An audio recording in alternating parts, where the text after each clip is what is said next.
This proverb is about Sammy, the electrician. So Sammy gets there and he goes, okay, so let's do it. Goes around, counts all the boxes and everything. Sammy does his little calculation and everything. And he looks over at T and he goes, 100 a box. And he goes, God, that's a lot of money. What are you kidding me?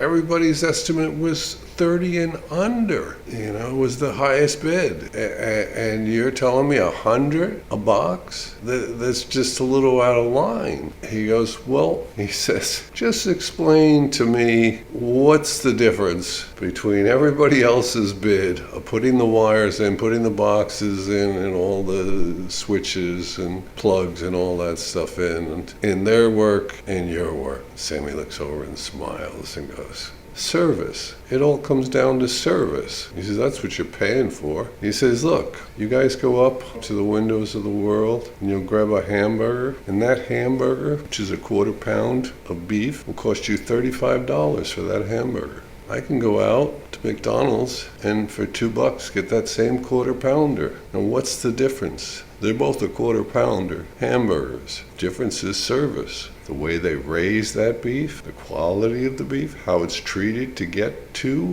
wherever it has to go, how it's cooked. This is all service. How it's served to you, what it's served on. It's on china and linen and silverware in a very opulent place. It's service. I could go on, but do you understand? You're getting a lot more than just a quarter pounder. You're getting it the way you want it, and in the most perfect circumstance, with nothing wrong with it, cooked the way you want it, with all the things that you want to put on it, to have everything the way you want it, on time, without any problems. What is that called? Service. And all that service costs money. Service, my friend.